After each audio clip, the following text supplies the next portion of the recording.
Welcome back to the channel. Today we're going to be talking about hurricanes because that's what we are about to experience. A Category 1 hurricane. A Category 1 hurricane is basically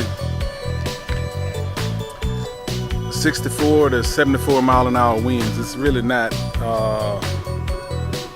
too bad of a wind, but it's not a great thing either. So that's what we're looking at. And one thing you have to always consider when in hurricanes en route to your particular location, you have to make sure that you keep your vehicle gassed up. You want to be on full. You want to have a full tank because once you lose power, which you normally will, there's no gas. You don't have any gas. So you need every car you got, if you can, fill them up. Fill them all the way up to the top. Make sure you got a full tank. And that way that you're ahead of the game. At least you can go 3 or 4 days without having to worry about gas, so you can still get from A to B.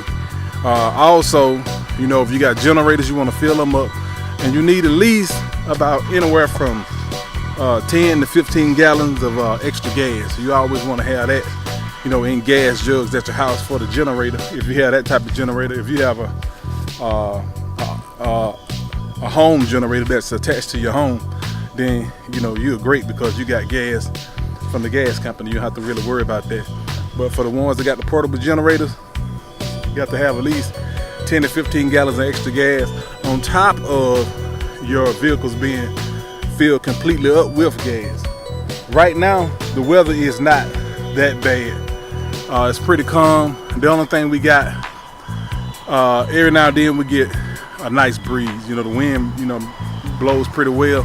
And that's pretty much the only thing that you get, even though the hurricane is gonna hit this evening. It's about 10 o'clock right now. So that right there can fool you. And that fools a lot of people, especially the ones that come from up north. When they're really not used to hurricanes and stuff like that, and they're looking at, like today, the hurricane should be in our proximity within the next few hours. But if you just look at the sky, everything is just calm. You got a slight breeze. That's about it. Check this out.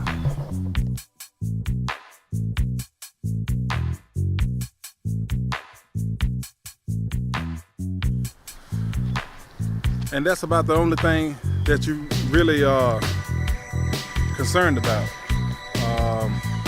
is the weather. No lights, because if you got no lights, if you got an all-electric house, you can't cook anything. You can't cook nothing.